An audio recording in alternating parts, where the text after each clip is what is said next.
message ko sa Pilipino, kabalo mga ko, alam ko ba how he took his oath seriously. Gihimo niya ang tanan para sa Pilipino. Gusto niya may maayos na buhay ang bawat Pilipino. Gi-make sure niya na ang mga tao maka-avail sa medical assistance when he was president. Gi-make sure niya na before landing ang bagyo, na siya dito, mag-una na siya dito. Katong sa Marawi, gi-make sure niya mabala ang kagubot. Even sa iyang katigulangon, naningkamot yun siya, katong siya naglingkod na presidente. Miski nakapoy siya, wala mo kabalo na during the time na pandemic, almost failing na iyang health. Pero gusto gito niya mag-cabinet meeting pa rin. He does not care kung magka-COVID siya. He doesn't deserve this kind of treatment. Hindi naman gani, gusto na siya trabaho, hindi na gusto yung dagan ng pagpolitika. Ang tao lang si pamugos niya. Kinakatilaw mo sa kind of leadership na iyang ihatag. You may find his mouth very foul. Masulti siya o kuan. Igo naman siya mangisog.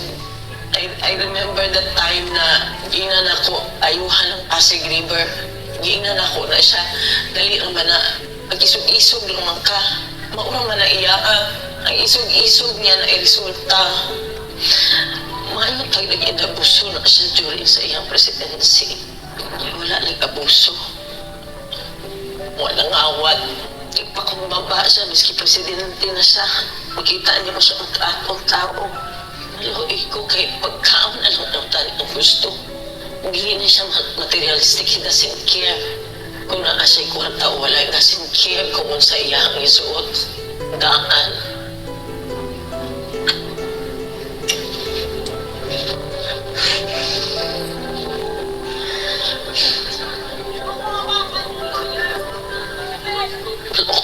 Sa akong pagtabang. Kasi kalukuin lang ka. Kalukuin lang. Abuso. Grabe.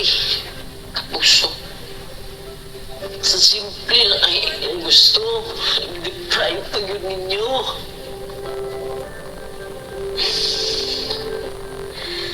Simple lang kayong gustuhan na. Hindi private, miski gipatay na utani mo siya dito. Kidnap din mo. May 80 years old na guna siya. Kamalo mo ka kay Amigel. Wala tanan. Wala gani medisina. Kaya gikan mi sa Hong Kong. Good for 3 days lang iyang dala. Aki sa Nina. Grabe, abuso.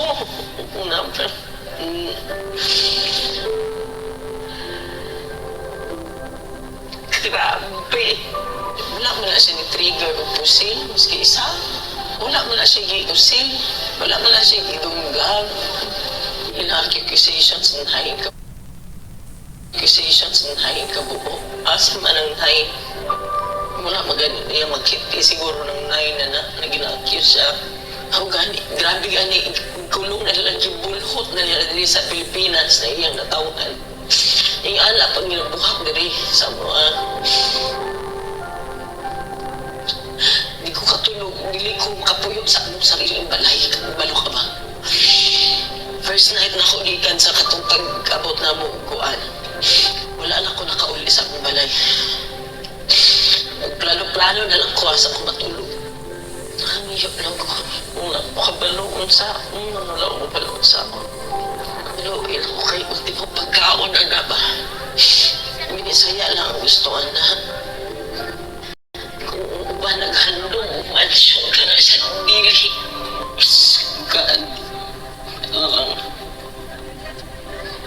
Maghangyo ko sa inyo. Di tabundang ato di siya mubalik. Ayaw yun mo undang, di tabundang. Please continue to pray for him.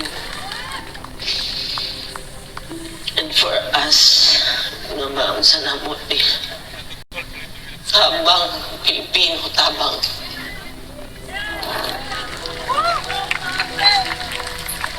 Kayong lahat nandyan ngayon sa iwasan komunikasyon na sumusuporta sa tatay ko na binigay sa tayuan. at pinadala sa Netherlands doon sa ICC ng itong administrasyon na ito. Magandang araw sa inyo.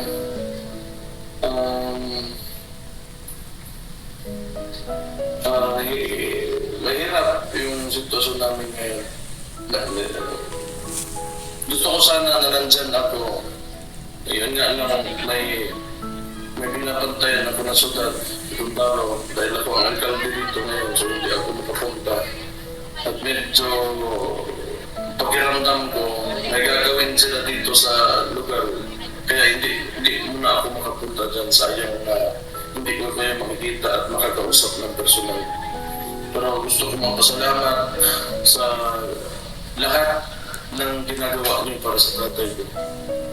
Gusto namin siyang makita na makabalik ng Davao at makauwi sa bahay niya, sa kwarto niya. Wala namang ibang gusto yung tatay ko kasi mag-birthday na ngayon 28, 80 anyos na. Yung gusto lang talaga namin sana na bumalik na nandyan pa, hindi yung hihinga pa.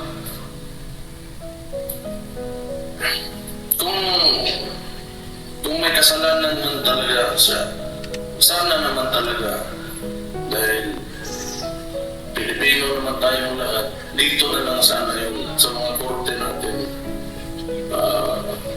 pusgahan yung tatay ko.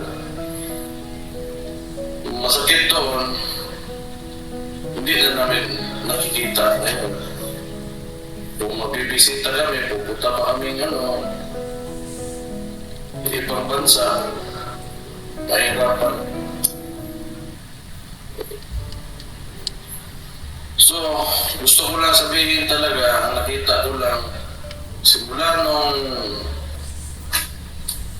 kang KOJC pa, yung Pastor Kipuloy, hanggang dito sa sa tatay ko, abusado talaga. Abusado, tapos ayaw dumaan sa saktong proseso. Medyo kailangan natin mag-ingat ngayong panahon na ito dahil kailangan natin tingnan yung sitwasyon ng maayos. Kasi ako, nakakarinig lang ako ng mga istorya ng Marsalo. Pero ngayon, hindi ko alam kung ito na ba yun. Pero sa nangyayari at nakikita ko at nararamdaman ko, para sa Marsalo na naririnig ko noong panahon. Hindi pa naman kasi alam ko may mas mga grabe talaga at mga karumaldumal na mga nangyari doon. Pero itong Marcos Jr. gustong gayahin yung tatay niya si Mayor na. Ewan ko lang. Pero gusto ko lang na tingnan nyo ng maayos yung sitwasyon at mag-ingat kayo sa iba kumilos yung liderato ngayon. Yung mga pulis na uutusan, walang magawa. Siyempre, trabaho man nila. Wala naman talaga dyan sa mga maliliit na ranggo yung andyan naman talaga kung sino yung nagpapatakbo.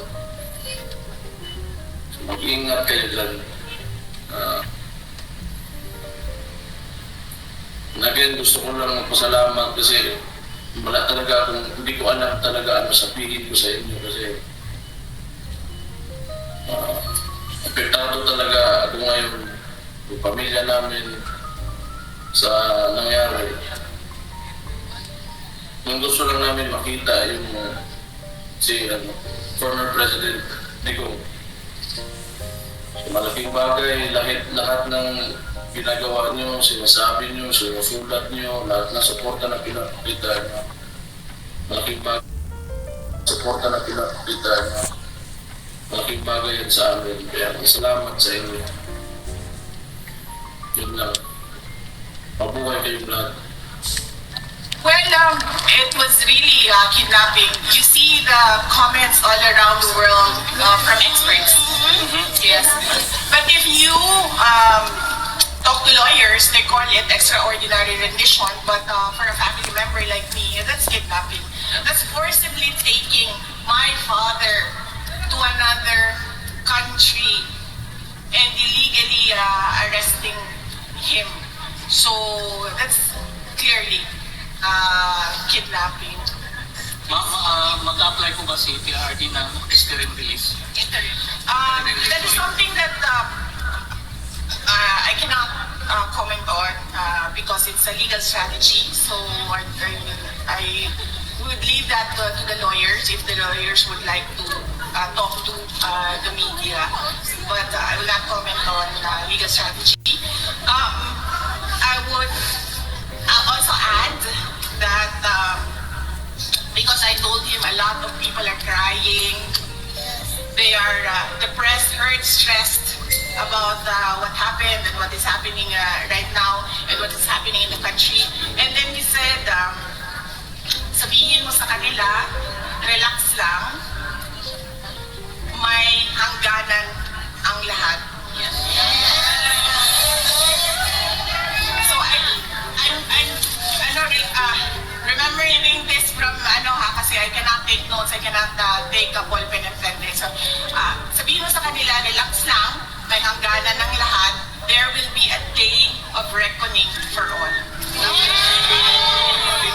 Napakamahal po ang Duterte family ng mga OFW at mga Pilipino po sa bansang Pilipinas. Ngayon, grabe po yung emosyon ng mga Pilipino dahil mahal po nila si PRRD at kayo po. So may mensahe po ba kayo para sa lahat ng mga Pilipino?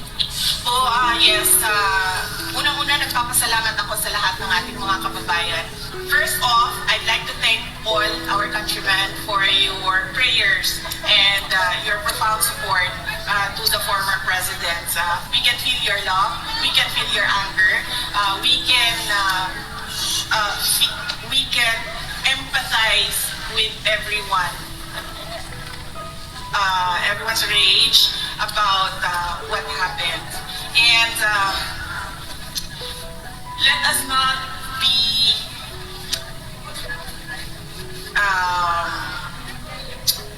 let us not forget the real issues in our country, and that is